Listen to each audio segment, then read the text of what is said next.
Ces roues de vélo de course de niveau élite sont en aluminium. Elles sont conçues pour rouler en douceur, mais également pour réagir au quart de tour à toute accélération du cycliste. Au départ, ce sont de longs tubes droits d'aluminium extrudés pour avoir le profil de la jante. Un opérateur place ces tubes dans une machine à plier le métal un par un. La machine enroule le tube plusieurs fois jusqu'à former 4 jantes reliées.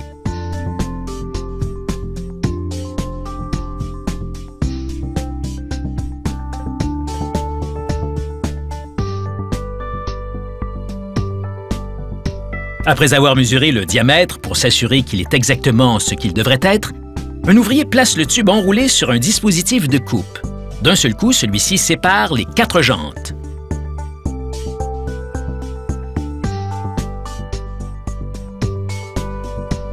Les extrémités coupées seront soudées plus tard. Les jantes doivent d'abord être lavées dans un bain d'acide qui éliminera la poussière et les autres contaminants tout en attaquant la surface du métal. L'enduit anti-corrosion qui sera appliqué par la suite pourra ainsi adhérer parfaitement.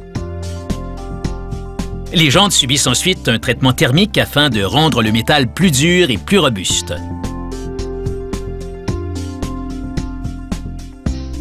Un connecteur en aluminium est maintenant riveté aux 2 extrémités de la jante pour les relier, puis le joint est soudé.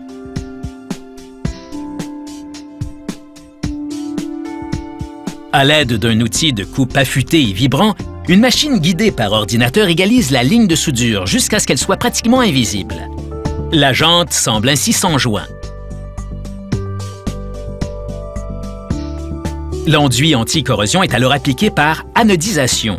À l'aide d'une charge électrique, des particules sont attirées sur la surface de la jante qui se retrouve ainsi enduite d'un produit chimique protecteur.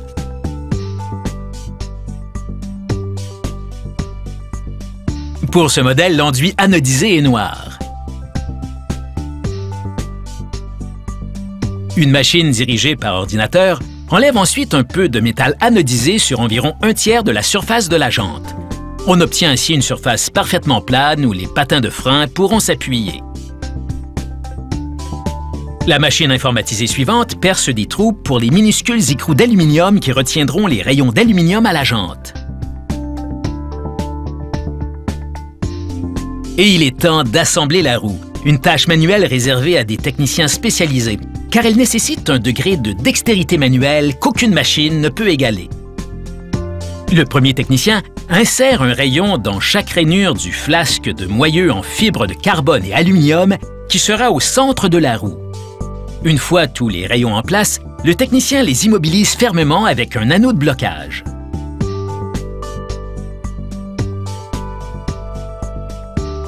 Maintenant, pour ce qui est de l'autre extrémité des rayons, la technicienne suivante place un petit bouchon d'acier dans chaque écrou pour le rendre magnétique.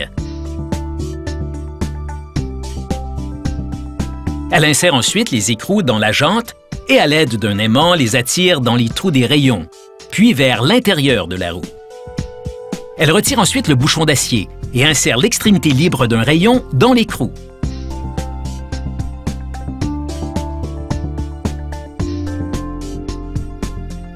Elle monte ainsi tous les rayons.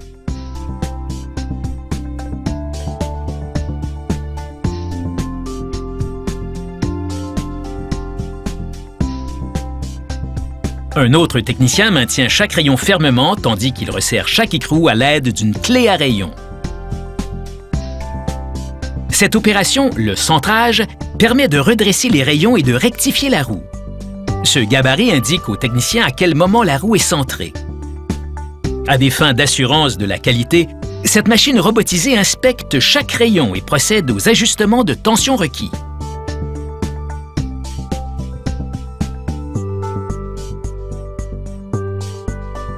Selon le modèle, une roue de vélo haut de gamme peut compter de 10 à 46 rayons. Grâce à eux, le coureur pourra rayonner dans le monde du cyclisme.